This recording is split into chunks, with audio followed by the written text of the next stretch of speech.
Wondering what some of the best accommodation options are near Glacier National Park? This video is going to go over some of my top picks and ones I would recommend you booking for your trip. Hey there, I'm Alex from Alex on the Map, and I grew up right by Glacier National Park, so I know a few of the different accommodation options that are available, as well as the ones inside the park.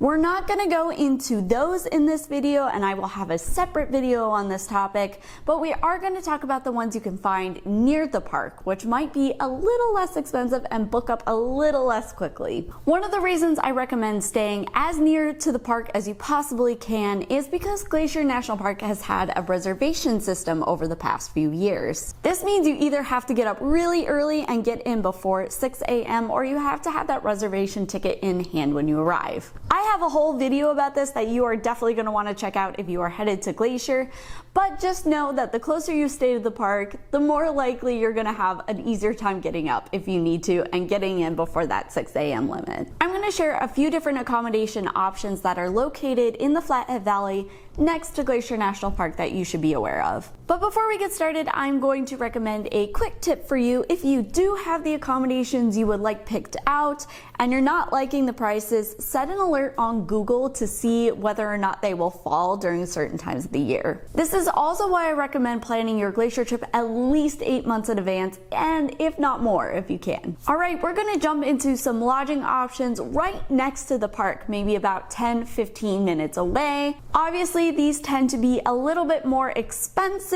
and they tend to book up a lot faster than you would if you had accommodations in, say, Whitefish or Kalispell, which are nearby towns close to Glacier. However, I've tried to keep things within a reasonable budget and not too expensive because no one wants to pay a ton of money more than they have to in order to enjoy a national park. My first recommendation on this list is the Belton Chalet, and it probably will be the most expensive option on this list that I will provide. One of the benefits of this spot is it is located right outside the park. You're about 5 minutes away from the west entrance, which makes it super easy to roll out of bed before those reservations are needed. One of the things I also love about this lodging option is that it was built right about the time as most of the park structures were, meaning that it has this cool historic tie to the Great Northern Railroad, and the rooms are just this lovely old Swiss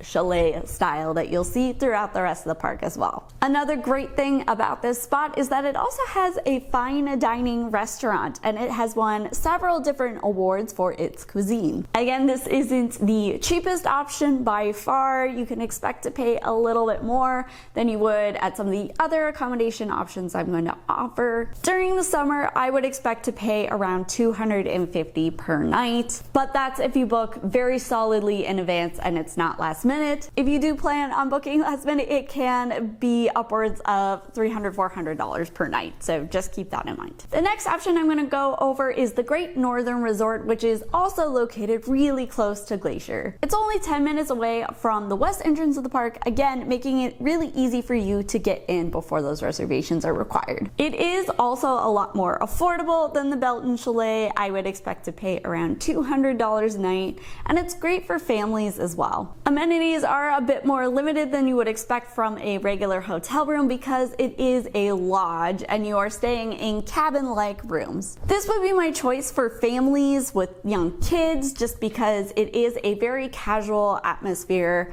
and you get a lot of that Montana style without paying a premium for it. On the total opposite end, we have the Beargrass Lodging and RV Resort. Even if you don't have an RV, there are cabins available and they're very cute and quite affordable for your stay. Facilities are a bit more limited, but there are showers and dump stations if you do have an RV, and honestly, you can't beat the price and its proximity to the park. I have several more lodging options right near the park that you should check out in the blog post that I've linked to in the description below. This blog post goes over a lot more options that you might want to check out and that might be better suited for your trip. I'm gonna head a little bit farther away from the park and we're going to go to Kalispell, which is where you'll find some more affordable options for your trip. One recommendation I give in Kalispell is the Red Lion Inn because it is located right downtown near all the restaurants and shops in Kalispell. It's been recently updated with some Western themed decor, and again, you can't beat that price if you are planning on visiting Glacier on a budget. Do keep in mind that if you are staying in Kalispell, it is a bit more of a trek to get to the park. I would budget at least 45 minutes to make sure that you can get to the west entrance. This can make it a little bit more difficult if you are planning on entering the park before that 6 a.m. time limit. However, you also have some other options and it puts you in a more central area if you are planning on exploring the greater Flathead Valley instead of just Glacier. The Red Lion Inn goes for, I would say, about $150 to $200 a night depending on what time of year you're booking. Another hotel in Kalispell that I personally love is the Kalispell Grand Hotel.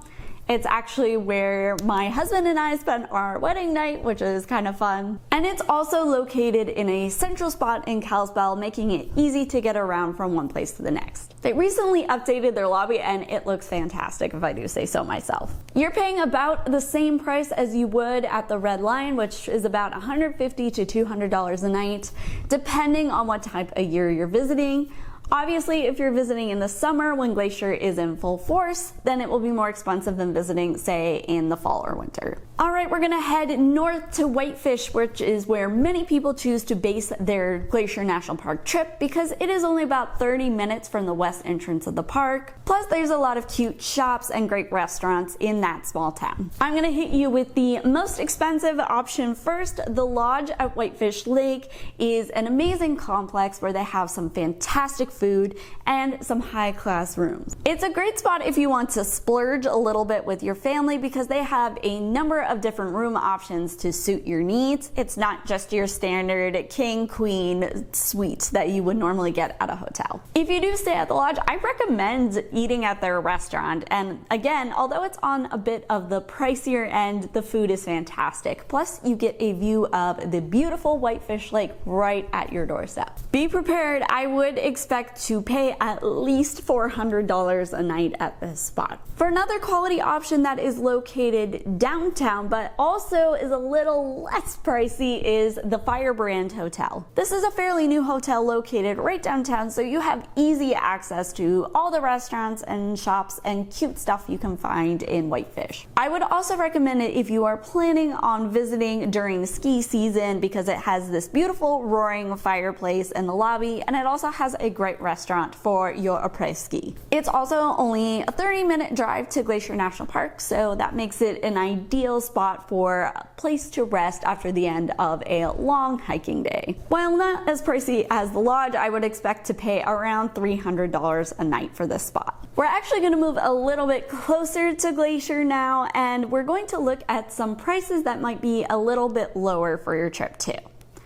Columbia Falls is actually a pretty cute up-and-coming town. When I was growing up there wasn't a lot going on, but now it seems because of tourism, it's started to get some really good food options, and it is a little bit closer to the park than, say, Whitefish or Kalispell, so keeping that in mind. One option that is super convenient is the Cedar Creek Lodge in Columbia Falls. You're located near grocery stores and restaurants, and it's also run by Xanterra, which runs all the lodges in Glacier National Park as well. It's also not as expensive as what you would pay in Whitefish, so around $250 to $300 a night should be expected during the busy summer months. It's also great on amenities. It has a pool, laundry, pretty much anything you can think of that comes with a modern hotel. If you would like to see Whitefish and you don't feel like driving, or if you are visiting during the winter months and you would like to go skiing, they also have a shuttle that will take you to Whitefish Mountain Resort as well. I would expect to pay around $220 to $280 depending on the time of year at the Cedar Creek Lodge. If you really want a rural experience, the Montana Treehouse Retreat is a great option. It is on the pricier side, but it is perfect if you are an Instagrammer and you want to get those fantastic pics to share with your followers. It kind of puts you in the middle of Whitefish, Columbia Falls, and Glacier National Park, so it's a super convenient location for you to explore the area. This spot books up at least a year in advance, so if this is the kind of thing that you want to make sure that you're able to stay there, then you're going to want to start looking now for next year. That being said, I would expect to pay at least $300 a night for your own private treehouse. The last spot I'm going to recommend is Big Fork, which is by far the farthest away from Glacier National Park, but it also has a cute resort feel with great restaurants and a beautiful view of Flathead Lake. The Flathead Lake Resort is one option I mentioned because it is right on the shores of this fantastic lake, and it's a little bit funky. It has these community style rooms, and it has a beach if you want to enjoy some time on Flathead Lake as well. It also has some options for tent camping and RV camping if you want to save a little bit of money on your trip. That being said, that means the prices can vary quite a bit depending if you want a room or if you are looking to camp. So I definitely recommend checking out their website in advance just so you can get an idea of the ranges of prices that you are expected to pay. I'm not going to include vacation rentals within this video just because they often change, listings go down and up. But if you want an updated idea of what you can find, again, I recommend checking out that blog post in the description because I usually keep that updated with new options that may come up. I hope this has helped you decide where you want to stay near Glacier National Park. If you have any questions about your national park trip, I do offer a paid call for either 30 or 60 minutes, or you can ask questions and just ask me anything about your national park trip just to make the whole process of planning a lot more smooth for you. The link for those is also in the description below. Have any questions about where you need to stay for your Glacier National Park trip? You can let me know in the comments, and definitely hit that subscribe and bell notification button for more information and updates on national parks, as well as information to help you plan your trip.